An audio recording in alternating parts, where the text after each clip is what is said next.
les deux formes d'impérialisme que nous allons vivre au continent, on va voir qu'à partir du 7e, 8e siècle, après Jésus, non, avec l'ascension de l'impérialisme arabe, au 15e siècle, avec l'ascension de l'impérialisme des pays européens, l'Afrique entre dans une direction de déstructuration.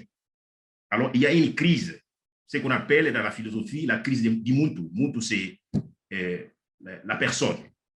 Alors, cette crise-là qui va nous accompagner. Alors, qu'est-ce que nous avons eu du point de vue de cette confrontation, disons, des attaques de l'impérialisme arabe et de l'impérialisme européen occidental? La question de l'esclavage, ça il faut le dire, la question de l'esclavage, les trafics des êtres humains, et de l'autre côté, tous ces processus dans la direction de ce qu'on appelle le Moyen-Orient, en direction des Amériques, avec les formations des diasporas africaines, tous ces mouvements, comme dit une anthropologue kenyenne, nous vivons la situation de Maafa. Donc, ça veut dire c'est une situation d'aliénation psychique, psychologique, économique, ambientale, de tout ce que nous pouvons dire. Ça, c'est la grande crise.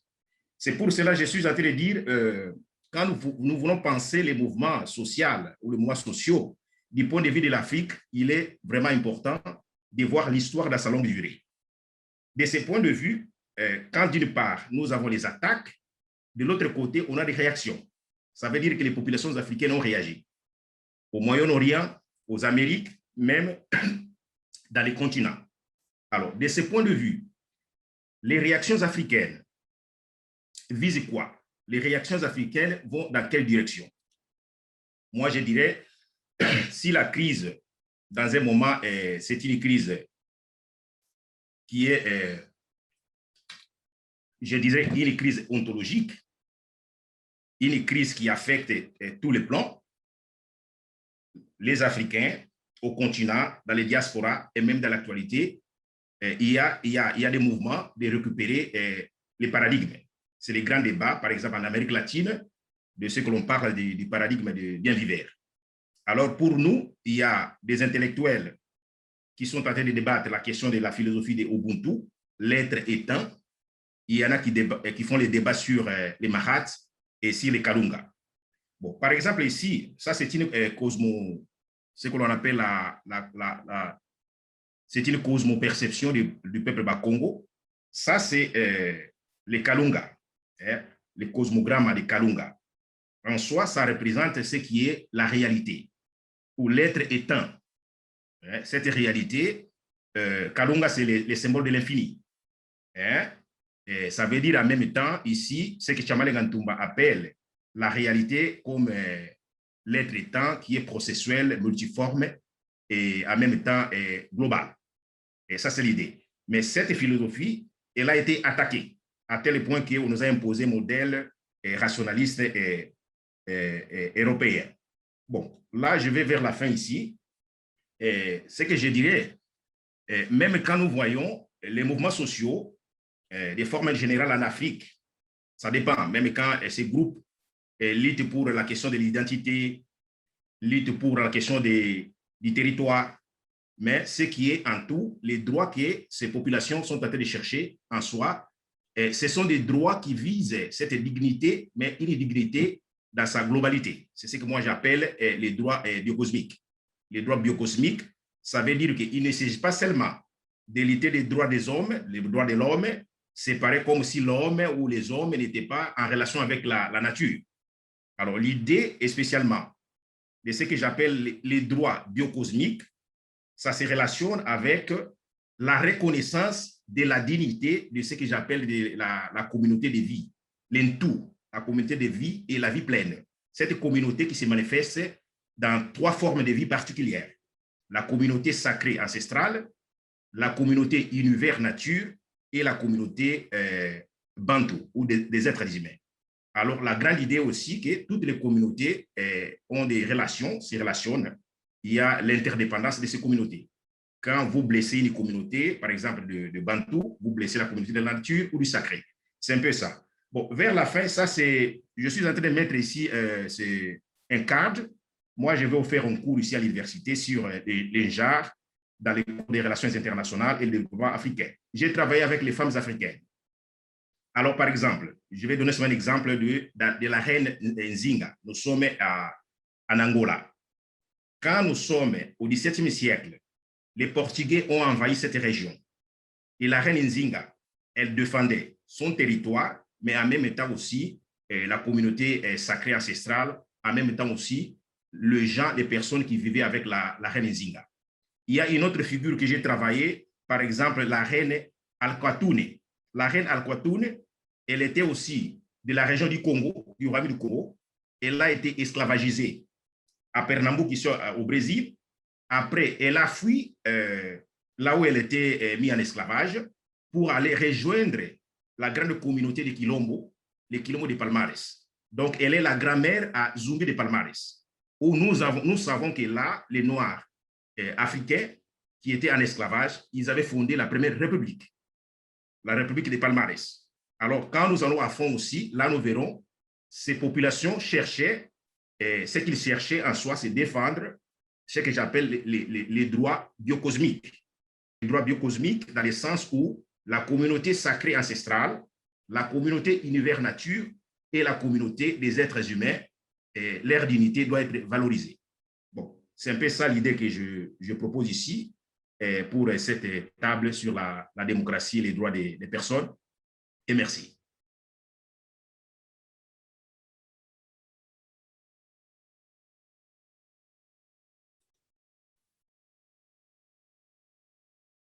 Bon, je sais que c'est plus rapide. Moi-même, je ne sais même pas comment voir les temps ici. OK. Bon, là, je vais laisser Reynaldo, Charmant. Charmant, je pense. Moi, je ne sais même pas mon temps ici, comment ça a été, mais je m'excuse là, ça va. Je comprends que c'est Reynaldo, c'est moi, c'est pas toi. C'est toi, Charmant.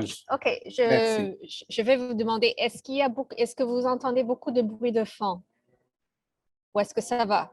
OK, parce c'est l'été ici, puis il y a du monde qui tend leur pelouse à droite et à gauche, 24 heures sur 24, 7 jours semaine. Là, ça fait... S'il y a trop de bruit, je vais rentrer. OK, d'accord. Mais d'abord, j'aimerais remercier tout le monde pour votre patience. C'est ça, on a souvent des problèmes techniques. Et j'aimerais remercier Tina et Paul pour m'avoir invité à cette session. C'était vraiment un plaisir d'échanger avec Reynaldo et Basilele. Bon, je vais faire un petit résumé de ma présentation qui est la lutte hégémonique. Attends, je vais ressortir le titre. C'est la lutte hégémonique du mouvement des femmes pour une Brésil féministe et démocratique. Et dans cette présentation, j'essaie de présenter les deux aspects qu'on retrouve dans la société brésilienne, c'est-à-dire que d'un côté, on a une domination renforcée par des rapports verticaux entre les dominants et les dominés.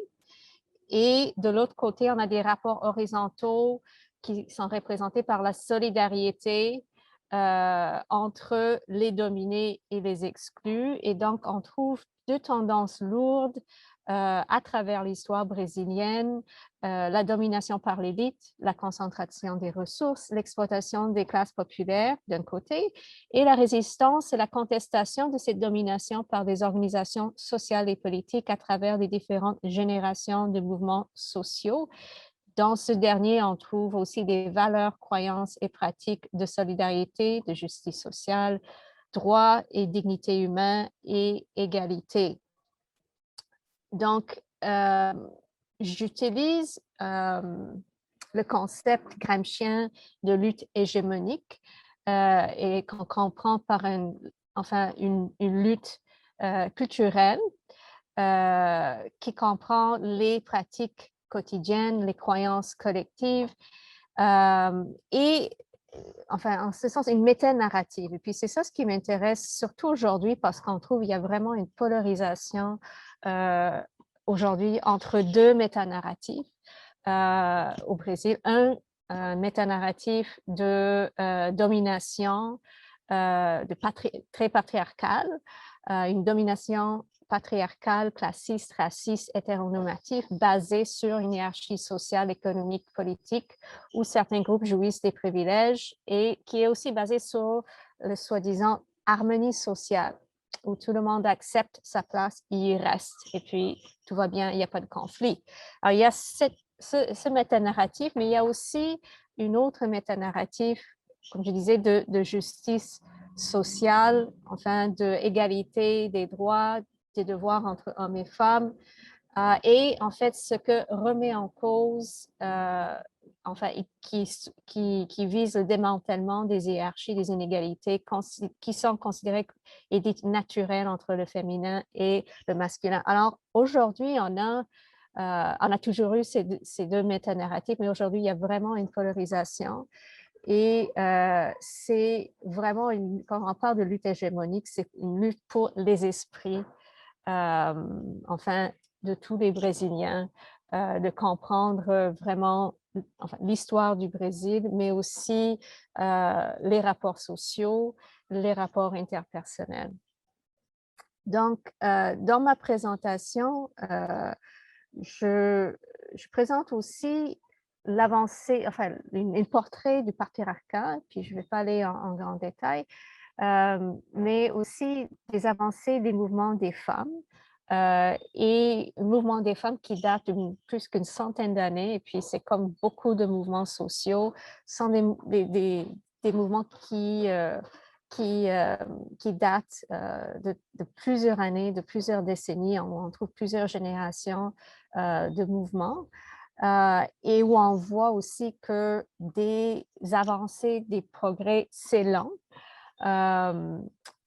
Et dans le cas au Brésil, on trouve plusieurs luttes on voit qu'il y a eu une intensité d'avancée depuis les années 2000. Et puis, je donne quelques exemples au niveau de la loi Maria da Penha, la loi sur le féminicide, qui ont vraiment changé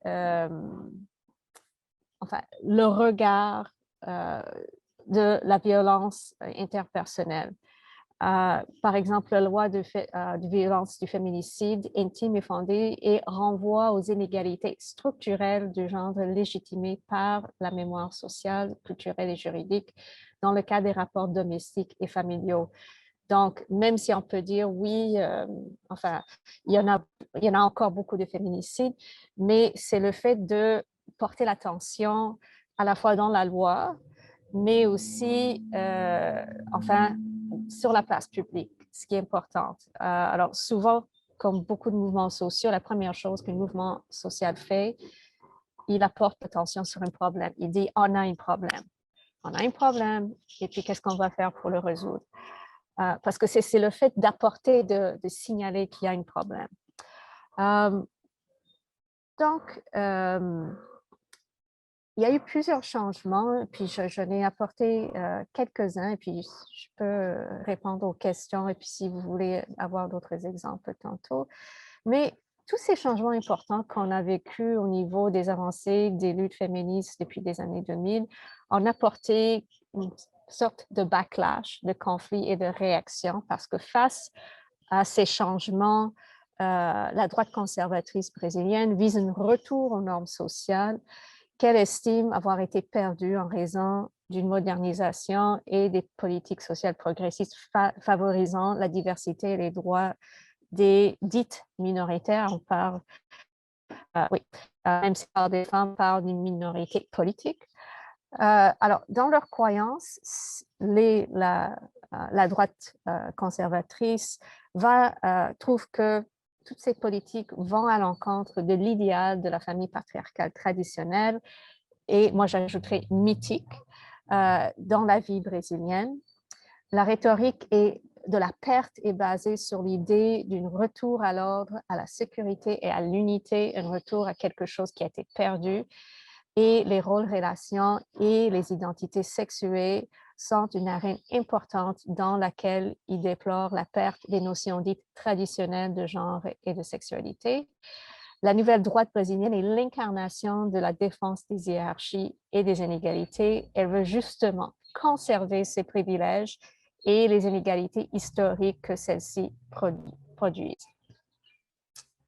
Donc, je donnais quelques exemples. Ce que je voulais donner comme exemple sont des paroles de l'élite politique brésilienne et aussi des pratiques, enfin, de la société civile, de certaines organisations, surtout chrétiennes de la société civile, qui renforcent et démontrent le patriarcat. Alors, j'ai choisi de donner les paroles d'une juge de la Cour de famille qui, en 2020, devant une femme victime de violences conjugales qui demandait une mesure de protection au juge, le juge a répondu « Personne n'agresse personne gratuitement. Je m'en fiche de savoir qui a frappé qui. » Donc, et il est allé encore plus loin pour dire qu'il ne respecte pas la loi de Maria da Penha. Enfin, et on a retrouvé qu'il a fait ça pas seulement dans cette instance particulière, mais devant plusieurs femmes, devant plusieurs cas. Et ce ne sont vraiment pas des cas isolés, il y en a d'autres exemples. Ce juge en particulier était discipliné enfin, pour ses paroles, mais c'est un exemple du métanarratif enfin, patriarcal qui existe aujourd'hui au Brésil dans des instances parmi des gens importants qui vont décider sur la vie des femmes.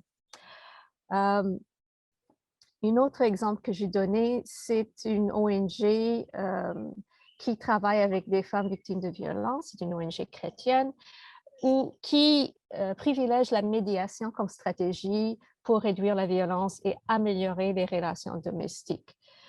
Dans ces cas, ça signifie que la médiation sans dénonciation à la police, qui laisse l'agresseur dans une position de pouvoir plus importante sans se soucier des conséquences juridiques ou punitives des violences commises contre sa partenaire.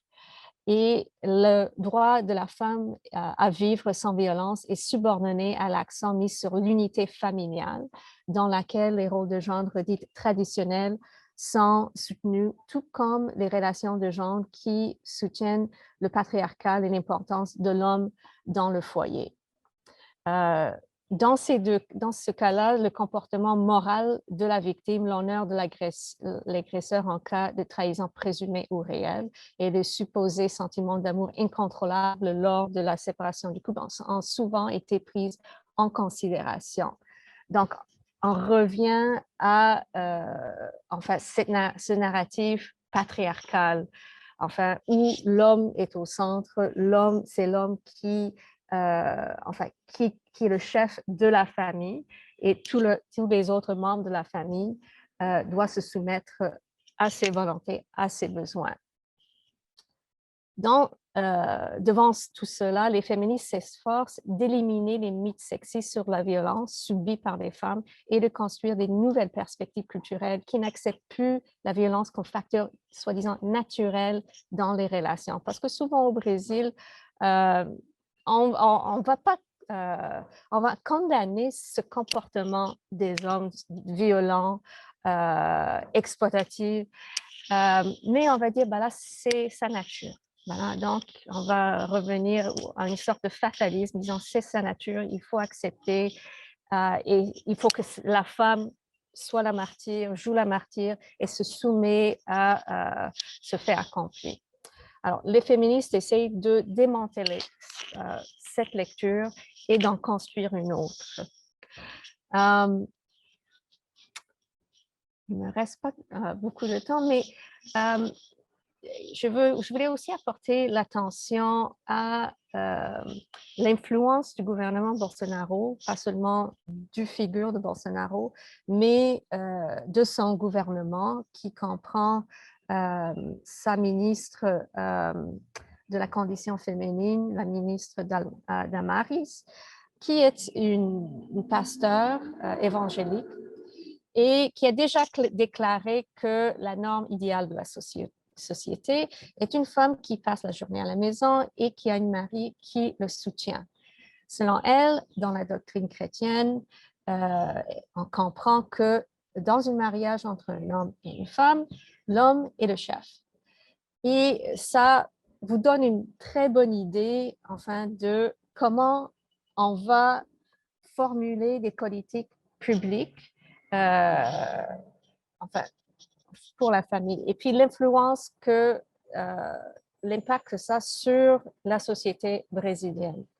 Un autre exemple que je vous donne, c'est du vice-président du Brésil, Mourão, qui en 2018 a dit le suivant. À partir du moment où la famille est déstructurée, des problèmes sociaux apparaissent. Ils frappent éminemment dans des zones défavorisées où il n'y a pas de père ou de grand-père. C'est la mère et la grand-mère. Et à cause de cela, elle devient vraiment une usine d'éléments inadaptés qui ont tendance à rejoindre ces narco-gangs. Je veux dire, c'est-à-dire que s'il n'y en a pas d'hommes dans la famille, s'il n'y a pas d'homme chef de famille, ben là, c'est le bordel. C'est le bordel, puis ça va tout aller à l'enfer parce qu'en fait, c'est des femmes qui vont élever leurs enfants. Ce que le vice-président ignore, qu'au Brésil, il y a 40% des familles brésiliennes sont dirigées par des femmes chefs de famille. Donc, on ne peut pas dire que la norme est une famille mère-père où le père est le chef de famille. Ce n'est plus la norme. Et puis, en fait, ce n'était jamais la norme. C'est une image mythique de la famille que la droite brésilienne veut projeter et veut dire que c'est cela. Et puis, tout le reste, c'est la chenoute. Tout le reste, tout autre type de famille, non. Donc, ça, c'est je dis, au niveau de la lutte des idées, c'est très fort, même si ça ne reflète pas en tout la réalité des familles brésiliennes. Donc, je vais conclure pour dire que le Brésil, à travers les relations sociales, les croyances, valeurs et normes dominantes, reproduit un lourd héritage d'inégalité et inéquité de genre. Dans la lutte hégémonique autour des perceptions, des sentiments et des arguments au sein même des relations sociales, il y a des forces qui luttent pour les conserver et celles qui luttent pour les changer. Du côté de la droite, le représentant au Congrès, dans les églises qui sont aussi très puissantes dans cette lutte hégémonique et dans les médias, critiquent l'utilisation du terme de genre aujourd'hui prônent un retour du modèle de la femme soumise au mari et minimisent les divers types de violences qui sévissent dans les rapports hommes-femmes et qui sont proliférés à travers la société aujourd'hui. Il naturalise les violences physiques et symboliques contre les femmes. Les mouvements des femmes ainsi que d'autres mouvements sociaux qui ont propagé ces dernières années un puissant discours démocratique capable de modifier les habitudes et de s'opposer aux comportements qui engendrent depuis des siècles l'intolérance et les inégalités. Ce sont ces mouvements sociaux qui justement captent dans les rapports horizontaux de solidarité entre les dominés, entre les exclus. Les sociétés civiles et politiques résistent en tissant des réseaux relationnels continus qui diffusent les droits fondamentaux de la personne comme principe, qui n'admettent pas les discriminations selon le sexe, le genre, les types de sexualité, la race, la couleur, l'ethnie et la religion. Alors, c'est là où on est aujourd'hui. Il y a un backlash.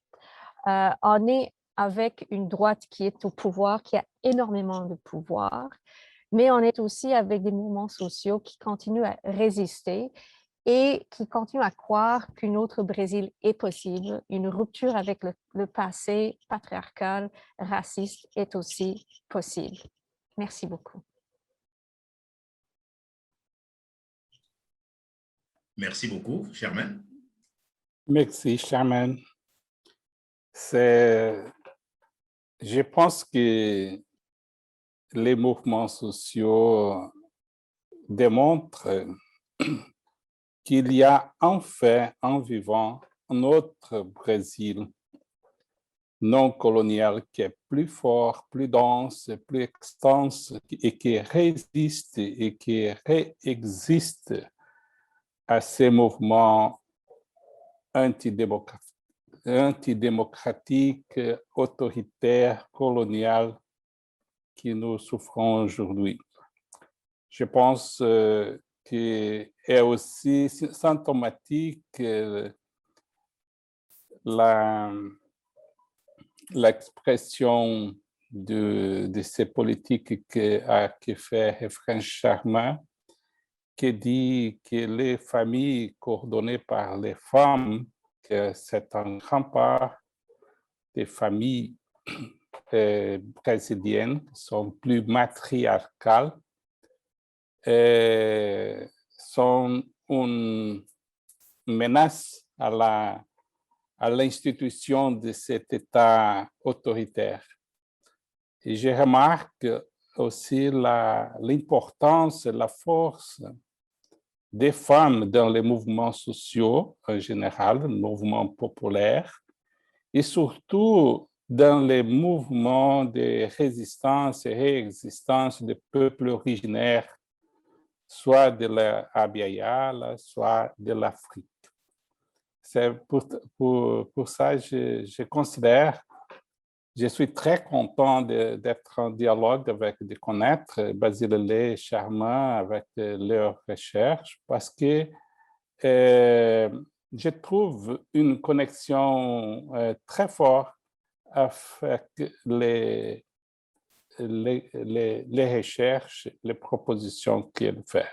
Avec Charma, surtout, pour cette importance, pour mettre en focus les mouvements des femmes qui non seulement est victimé par les efforts patriarcaux, coloniaux, autoritaires de l'État, mais représente des mouvements sociaux populaires et enracinés aux cultures ancestrales et qui sont très importants, très forts et qui représentent la vie, la résurgence des processus de la vie dans ce scénario très critique, très en crise. Et je suis très content aussi de connaître à travers la recherche de Basile la relation, la connexion très profonde entre les cultures, les cosmovisions originaires africaines et les racines culturelles du peuple des Abya, des peuples originaires du Brésil et de l'Amérique. Et je crois que cette perspective de connexion, d'union,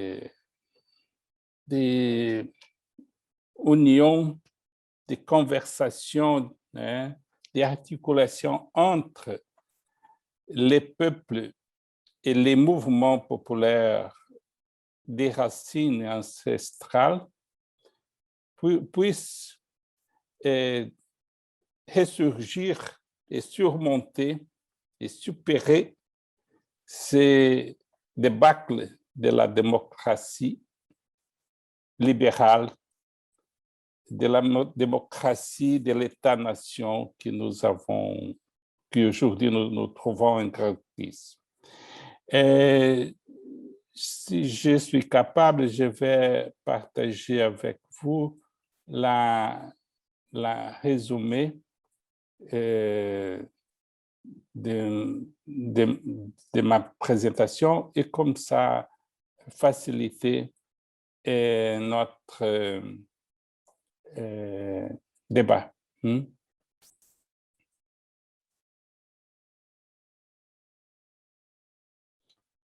Bon, je vais lire pour faciliter la compréhension en français. Je mets les sous-titres de mon exposition pour faciliter la compréhension.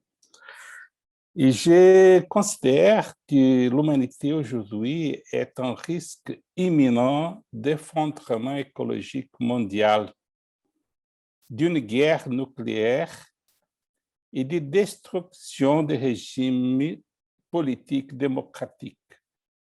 C'était dénoncé par Noam Chomsky et est bien exposé par Paul Carr dans la conférence d'ouverture qu'il vient de faire dans ce congrès.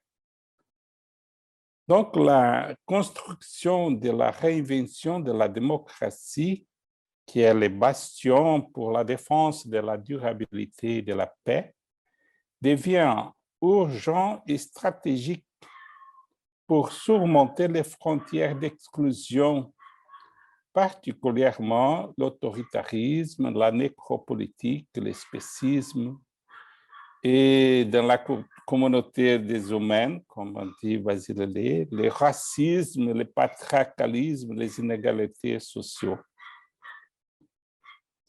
Les luttes de résistance des peuples ancestraux nous offrent un point de vue décisif, les bien vivre, pour interpréter et affronter cet risque apocalyptique. Le développement de la vie de chaque personne ne se construire que dans la relation avec tous les autres êtres qui constituent l'univers. Ce sont entre tous des relations complexes, des contradictions et non seulement d'opposition, mais des contradictions et des complémentarités. Activités qui sont nourries par la réciprocité. Les frontières d'exclusion peuvent être subverties en frontières de connexion, de réciprocité, d'interculturalité, d'intersectionnalité, de transdisciplinarité, en nourrissant des relations de réciprocité complémentaires entre contraires. C'est ça que je pense, je crois, que cette vitalité qui a résisté dans les cultures populaires et les cultures originaires, les peuples qui s'y manifestent dans les mouvements sociaux, surtout les mouvements populaires traditionnels, elle émerge aujourd'hui comme des petites herbes dans les fissures de ces grandes murailles coloniales sous lesquelles nous vivons aujourd'hui. Et je voudrais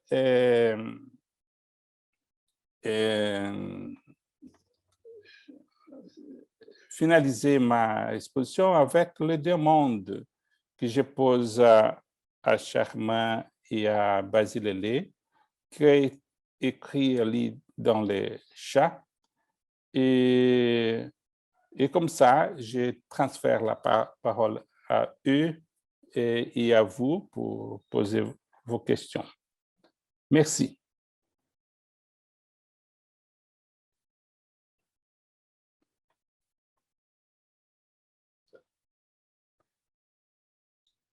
Bon, si je voudrais, peut-être pour commencer le débat, je pense, je voudrais demander à Basile Lé et remercier pour l'instigatrice discussion sur la philosophie de la force vitale. Et j'ai été interpellé par la compréhension de que tout, et je voudrais comprendre plus le terme Ubuntu, Intu signifie la vie en plénitude, la même expression pour définir le buen vivir du peuple de Abya Yala. Pourriez-vous partager votre compréhension des possibles connexions de cosmovision des peuples originaires africains représentés par l'Ubuntu avec les buen vivir qui représentent les cosmovisions originaires des peuples de Abya Yala? Quel potentiel de ces modes de vie ancestraux portés par les mouvements sociaux populaires de fonder la construction politique d'un État colonial dans présent contexte de crise du système monde colonial? Sont certaines inquiétations que je pose à Basile. Et après aussi à Charmin, je voudrais remercier. Je posais aussi ces questions que je voudrais commenter avec elle. Merci. Là, je vais demander seulement à Reynaldo et Charmin pour nous organiser. Comme nous avons reçu ces deux questions, est-ce qu'on parle 5 minutes, 5 minutes? Là aussi, Reynaldo, vous aussi, vous faites votre intervention. Comme ça, on aura 15 minutes. Je ne sais pas si le public aura une question, comme ça, on réserve pour d'autres 15 minutes. Du point de vue gestion de notre temps. C'est comme ça? Ça peut être comme ça? La procédure. Est-ce que je peux suggérer quelque chose? Oui, s'il vous plaît. Comme il y a le happy hour qui continue à la fin de la journée, peut-être que les personnes qui ont des questions pourraient les garder pour ce moment-là, si elles veulent participer, bien sûr. Ah oui, parce que c'est ouvert aussi au public dans les... Le happy hour, oui, bien sûr, oui, c'est ouvert à tout le monde. Okay. Oui, c'est ouvert à tout le monde. Donc, la suggestion est que les dialogues continuent entre nous ici, premièrement. Nous avons le temps ou c'est fini déjà, notre temps?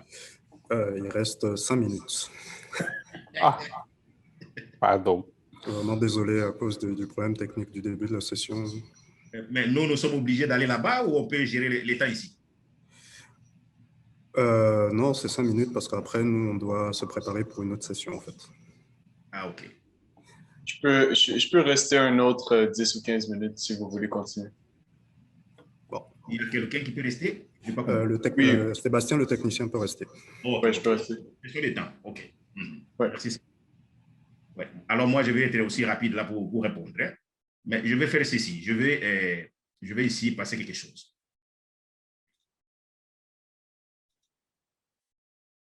OK.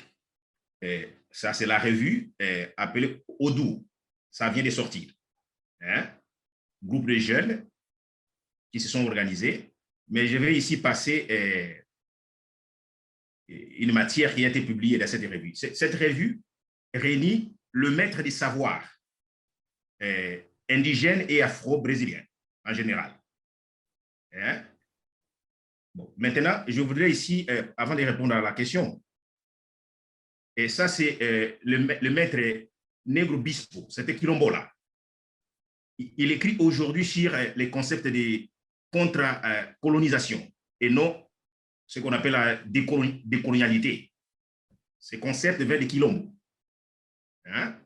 Bon, les textes écrits par Ceci Andrade, en dialogue entre ces deux maîtres, nous avons Cobra Mansa, c'est un maître de Capoeira, qui est localisé dans une région ici à Bahia, où je suis, au sud de Bahia, dans un Quilombo, où il travaille avec ce qu'il appelle la cosmo-angola, la cosmo-perception d'Angola, où les capoeira, c'est la base de tout.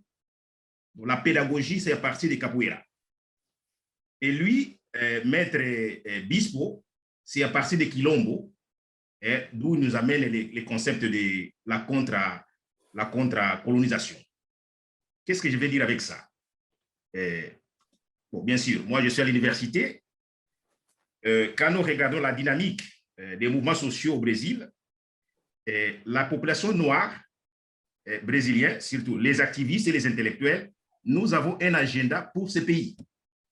Il y a un agenda. Je n'ai même pas parlé encore d'autres maîtres qui sont des terriers de candomblé. Ça veut dire dans les terroirs de Candomblé, ce n'est pas seulement une place de spiritualité. Mais là-bas, il y a la conception de ces paradigmes africains, ce patrimoine qui a été gardé.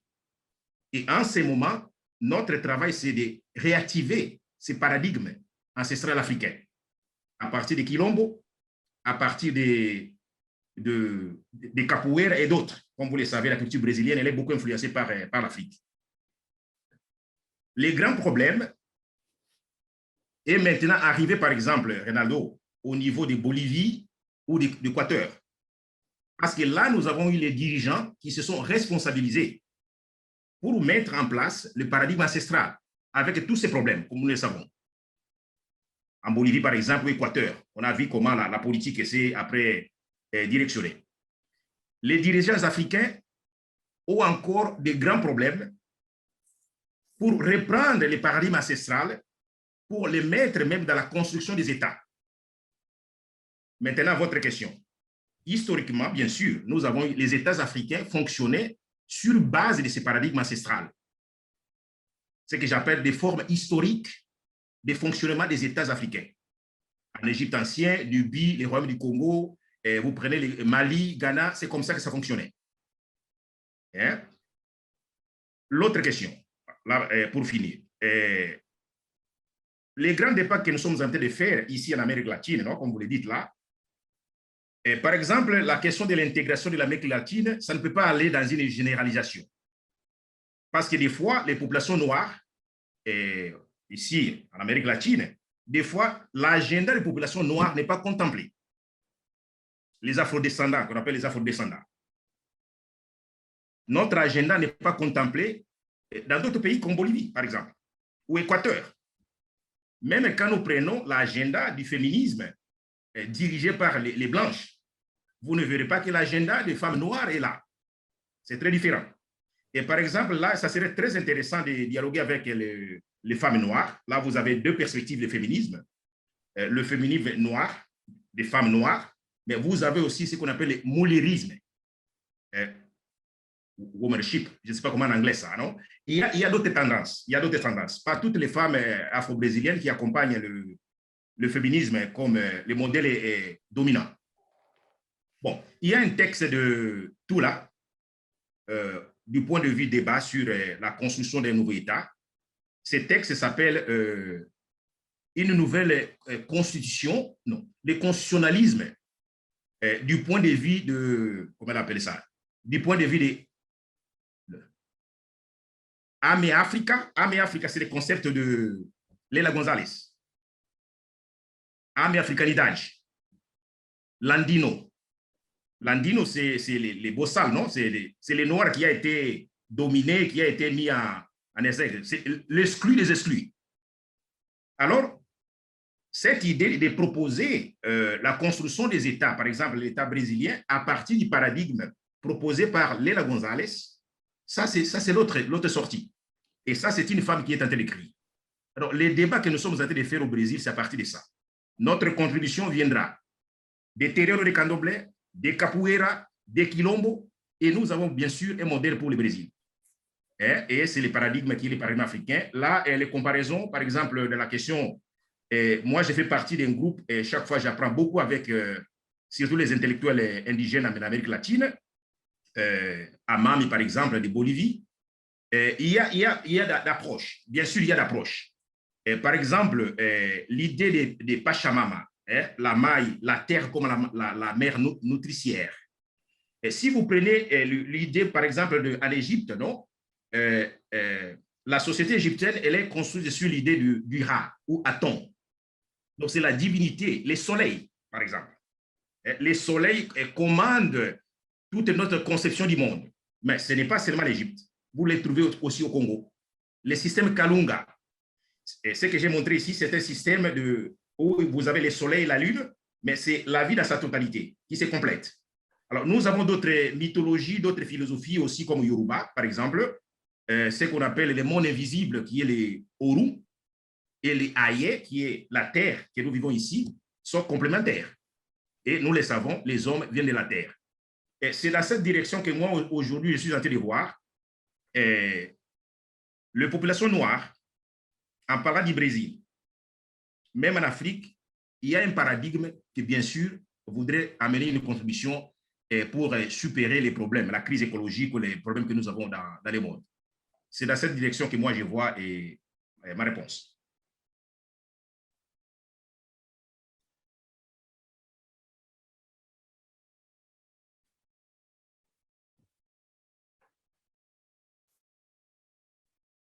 Est-ce que c'est à moi maintenant? Oui, oui. OK, je voulais m'assurer.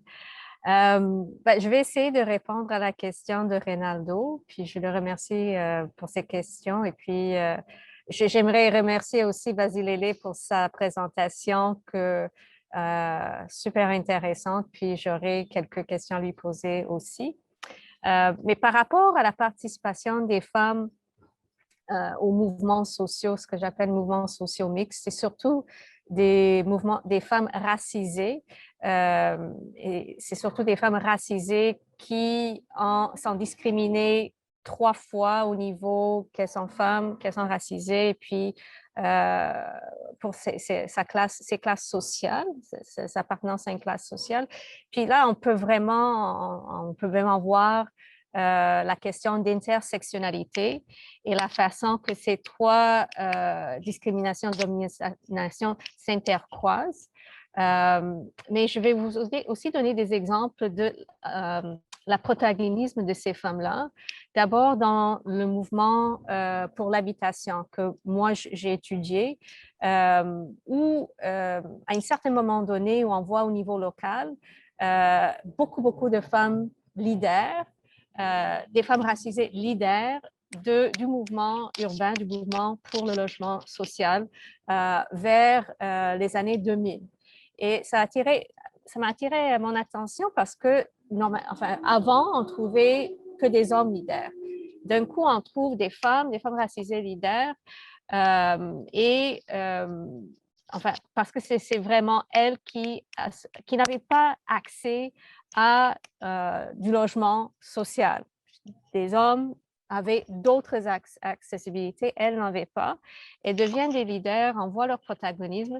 C'était très intéressant de voir comment elles sont arrivées là.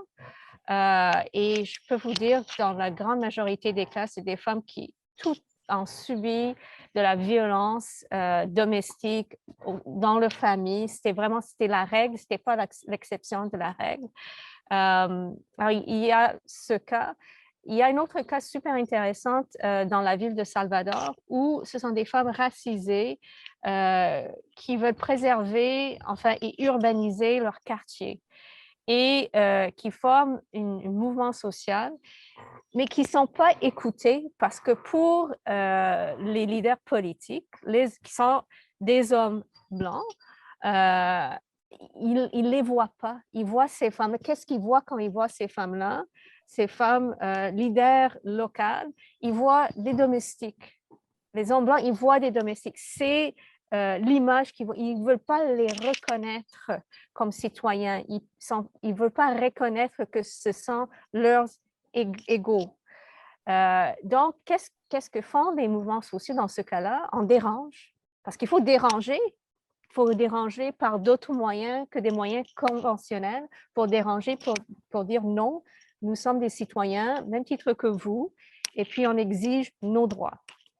Alors, ce sont des cas très, très intéressants. Et puis, elle exige leurs droits autant que femmes racisées. Alors, ce sont des exemples qui illustrent, le rôle des femmes, surtout dans des mouvements qui ne sont pas typiquement pour des droits de femmes, quand je parle de logement. Je donne un autre exemple qui est le mouvement des sans-terre. Le mouvement des sans-terre qui est principalement dirigé par des hommes. Et surtout dans certaines coop, certains accampements des mouvements de sans-terre, il y a de la violence domestique. Parce que quand je dis la violence domestique, ça prolifère la société. C'est la règle. Je sais que c'est très déprimant, mais c'est la règle. Ce n'est pas l'exception à la règle. Et, mais le mouvement sans-terre ne voulait pas que la question de la violence domestique devienne une question pour le mouvement sans-terre. Ils ont réprimé ces revendications des femmes pendant très longtemps. Ça fait qu'il existe depuis plusieurs années un mouvement des femmes campesinas, justement, qui ont la place, ont l'espace de revendiquer ces droits-là. Et c'est devenu une question pour le mouvement de Santerre parce qu'avec l'organisation de ce mouvement de femmes campesinas, on ne pouvait plus ignorer cette question-là. Mais c'était vraiment pour le mouvement de Santerre pendant longtemps, ce n'était pas sur le radar. C'était pas sur le radar. Ça a pris beaucoup, enfin, pour que les femmes disent non, c'est un problème à même titre que la production agricole. Donc, ce sont deux exemples du protagonisme des femmes dans des mouvements mixtes qui sont extrêmement importants, encore une fois, pour signaler ce problème, parce que sinon, pour des hommes, surtout au niveau politique, c'est pas sur le radar. Là.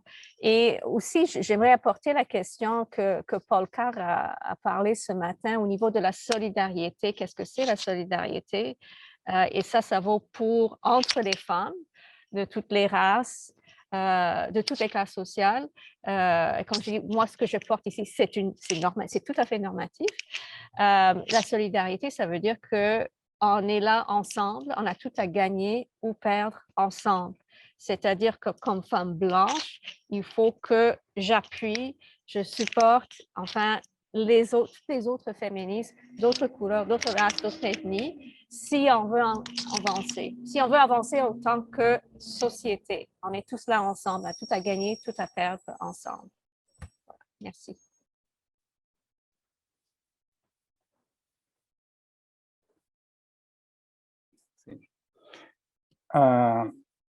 À moi aussi, je voudrais commenter la question posée par Jean-Noël Béroubé, qui demande il faudra arrêter dans une minute. Bon, je vais remercier alors la question, je vais discuter, mais je voudrais laisser une idée, un sentiment que j'ai maintenant très fort, que l'autre monde ou les autres mondes possibles doivent naître